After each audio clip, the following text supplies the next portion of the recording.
आपने कहा कि मेरे पास 50 करोड़ नहीं है वरना मैं पीटीआई में वापस आ जाता। दूसरी तरफ आज हम देख रहे हैं कि 3 नाराज़ उम्मीदवार हैं।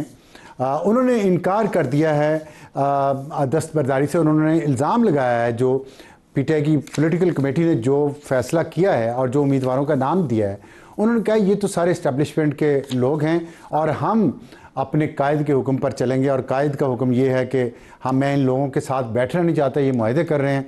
दूसरी तरफ आप भी कह रहे हैं कि पैसे नहीं है मेरे पास, इसलिए मैं पार्टी में वापस नहीं आ सकता। तो ये पैसा खेल का मरकज पैसा बन गया, ये वफादारी है पीटीआई में? देखिए, पॉलिटिकल पार्टी के अंदर जो है वो मुख्तलिफ मसाले चाहिए होते हैं। ये भी नहीं है कि सारे जो है वो पैसे नहीं चाहिए, पैसे वाले लोग भी चाहिए होते हैं, कोई शुबा ही नहीं है इसमें। और फंडिंग, क्योंकि हमारे यहाँ जो पॉलिटिकल पार्टीज हैं उनका क्राइसिस ये है कि वो कोई तंजीम तो बनाते नहीं है ना, नीचे से ऊपर तंजीम। जैसे अगर आप अफसार साहब ऑल इंडिया मुस्लिम लीग और कांग्रेस को देखें तो आप हैरान हो जाएंगे कि प्री पार्टीशन जो पॉलिटिकल पार्टीज थी वो कहीं ज्यादा मुनज़्ज़म थी बनिस्बत हमारे आज के।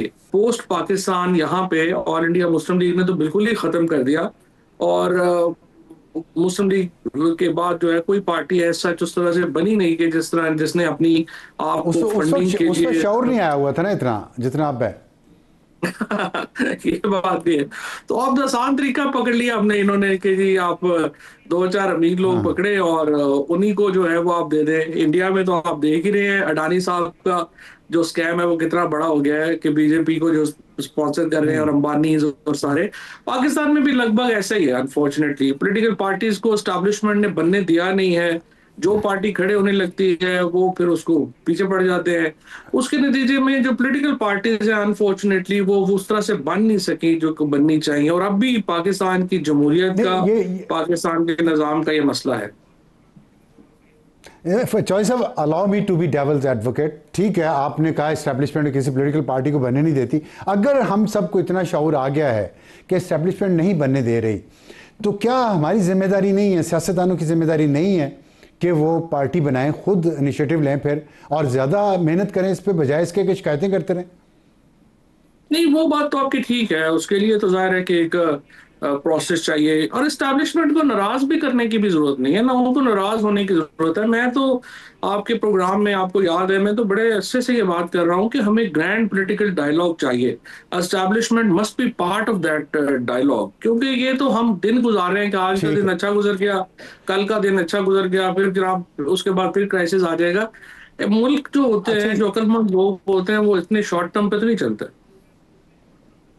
ठीक, ये बताएं कि जो मुआहदा हुआ है हुकूमत और अपोजिशन के दरमियान खैबर पख्तूनख्वा में 6 सीटें हुकूमत को मिलेंगी और 5 अपोजिशन को, आपके ख्याल में ये बेहतर तरीका है इस तरह सेनेटर्स को मुंतखब करवाने का? अब सर चूंकि आप एक बहुत तवील अरसे से पॉलिटिक्स कवर कर रहे हैं और हर हैसियत में आपने पॉलिटिक्स कवर किया, आपको याद होगा पहले उम्मीदवार जो हैं उनको बेट लग जाती थी और उम्मीदवार जो हैं वो पैसे खर्च करते थे वोटर के ऊपर। अब पॉलिटिकल पार्टीज ने जब ये देखा कि ये तो हमें, पॉलिटिकल पार्टीज की लीडरशिप ने देखा कि ये तो हमें तो बाईपास ही कर जाते हैं और डायरेक्ट चले जाते हैं, उन्होंने फिर फैसला किया कि हम क्यों जाने दें, हम आपस में ही जो है वो तय कर लें। तो ये एक्चुअली इट्स जस्ट ठीक। क्या आप कह लें कि हॉर्स ट्रेडिंग की एक शक्ल बदल दी है। पहले उम्मीदवार जो था वो डायरेक्ट वोटर को जो है खरीदता था, अब आप पॉलिटिकल पार्टी खरीद लेते हैं। अब ये जो मुआहदा हुआ है, इससे पहले भी जो मुआहदा हुआ है हमेशा ये तो कुछ अरसे से यही चल रहा है कि आप पॉलिटिकल पार्टी मैनेज आप कर लेते हैं। पॉलिटिकल पार्टी की लीडरशिप कहती है तो दूसरी आप पॉलिटिकल पार्टी की लीडरशिप को कि भाई नीचे जो देंगे तो आप ही ले लें। इस तरह से हो जाता है।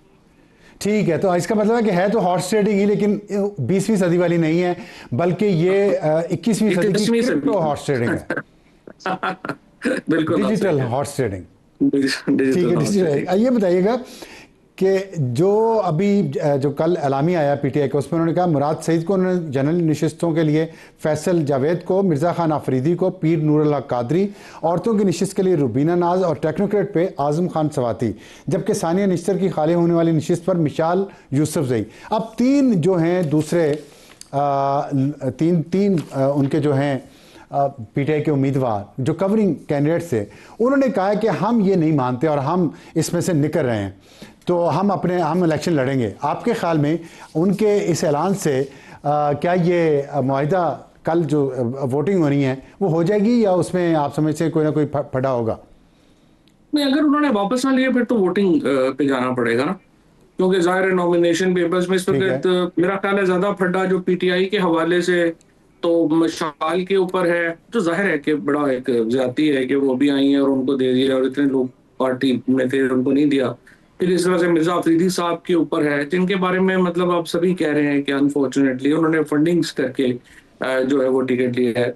तो ये दो तो बहुत कंट्रोवर्शियल हैं, बाकियों के ऊपर भी है। मुराद तो मैं समझता हूँ बिल्कुल सही कि एक सिंबॉलिक एक्ट है, अगर उसको हलफ ले सके नहीं ले सके, लेकिन ये एक सिंबॉलिक एक्ट तो है ना कि पार्टी उनके साथ खड़ी हुई है जो मुश्किल में जिन्होंने गुजारी है। इस तरह से नूरुल्लाह कादरी साहब में भी बड़ी तकलीफें सही है, आज़म ज़वाती साहब में भी बड़ी तकलीफें सही है।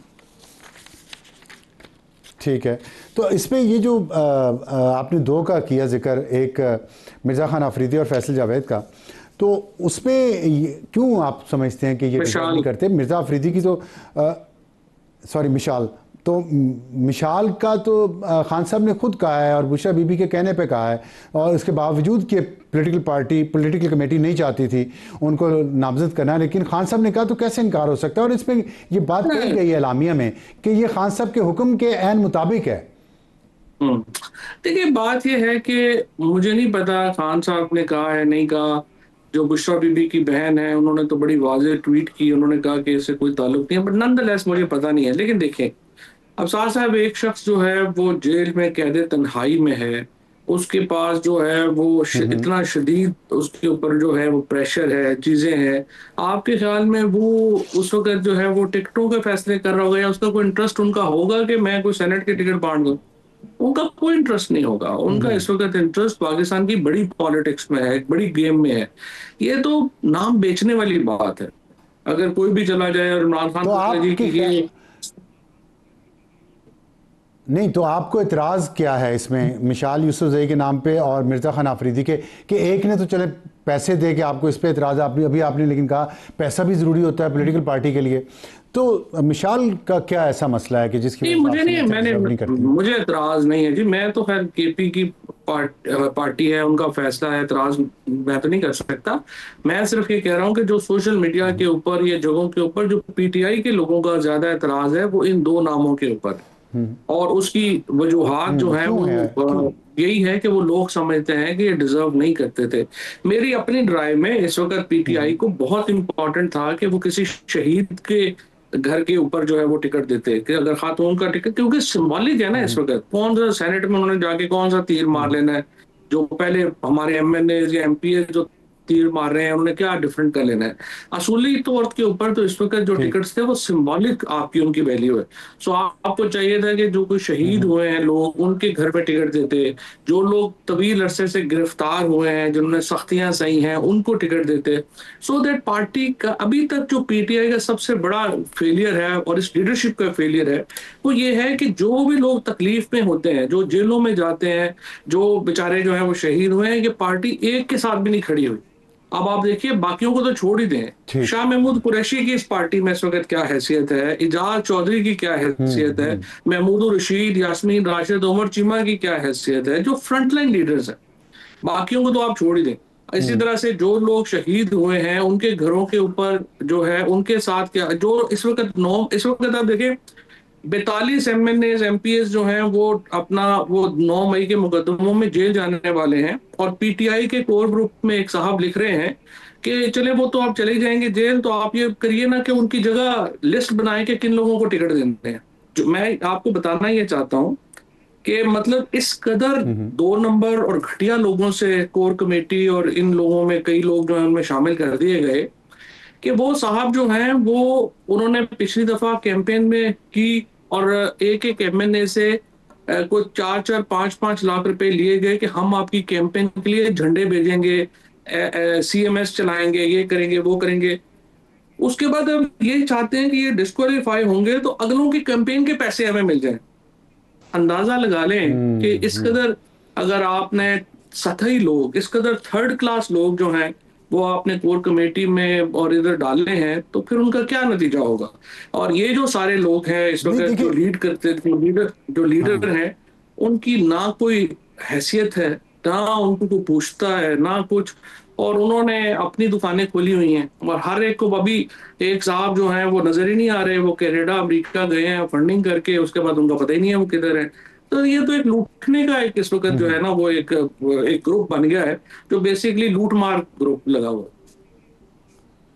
ठीक है, लेकिन अभी देखें आपने इतने ज़्यादा संगीन बातें की हैं, लेकिन पेशावर, लाहौर, अडयाला, सलमान अकरम राजा साहब देखें कितनी मेहनत कर रहे हैं, कभी लाहौर में, कभी पेशावर में, कभी अडयाला में। तो लेकिन आप कह रहे हैं कि शाह महमूद कुरैशी से लाहौर में वो मिलने नहीं जा सके जहाँ वो रहते हैं। इसकी क्या वजह हो सकती है? क्या सलमान अकरम राजा साहब को पॉलिटिकल सेंस नहीं है, या आपके ख्याल में वही लूटमार ग्रुप है?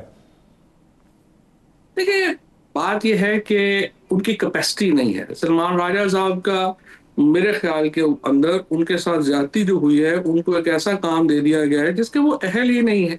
और ये मैं नहीं कह रहा, वो शाह महमूद कुरैशी साहब, वो शाह महमूद कुरैशी साहब ने और बाकी 4 लोगों ने लेटर लिखा है और कहा है कि आप लोग ना कभी आए हैं ना कुछ, ना ही आप लोगों में। आप देखिए कि यास्मीन राशिद साहिबा ने वहां पे गाड़ी अरेंज की कि जो पेशी के ऊपर जो है कुछ बुकला आ सके। आईएलएफ के धड़े देखे कैसे कर रहे हैं। हर एक को पता है कि ये फैसलाबाद के अंदर और लाहौर के अंदर जो लॉयर्स जो थे, वो उन्होंने दूसरी पार्टियों से दूसरे जो फरीक है उसके साथ मिलकर केसेस मुकम्मल करवाए।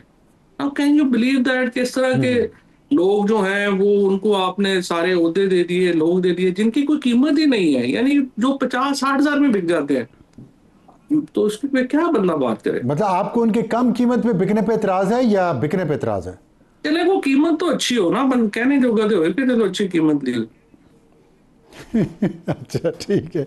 अच्छा, ये मुझे बताइएगा कि बैरिस्टर गौहर साहब ने कहा है सेनेट इलेक्शन के हवाले से कि फैसला कबूल ना करने वाले पार्टी डिसिप्लिन की खिलाफ वर्जी के मुर्तकिब होंगे, मतलब उनके खिलाफ एक्शन लिया जाएगा। तो आपके ख्याल में ये एक्शन जस्टिफाइड होगा और उनकी, बैरिस्टर गौहर की बात ठीक है? देखिए, गौहर शरीफ आदमी है, वो बिल्कुल मेरे भाइयों की तरह, मैं बड़ा उनका एहतराम करता हूँ। उनको ये बातें नहीं करनी चाहिए ना। देखिए, बात यह है कि ना आपकी कोई सुनता है, ना आपको कोई फैसला है। सेक्रेटरी जनरल ने आपकी भरी महफिल में जिस तरह से आपकी बेइज्जती की, और उसके बाद बाकी लोगों के ऊपर भी ना कोई आपकी बात, कोई आपकी जो कोई बात है, ना पॉलिसी में आपकी कोई से है, ना कुछ है।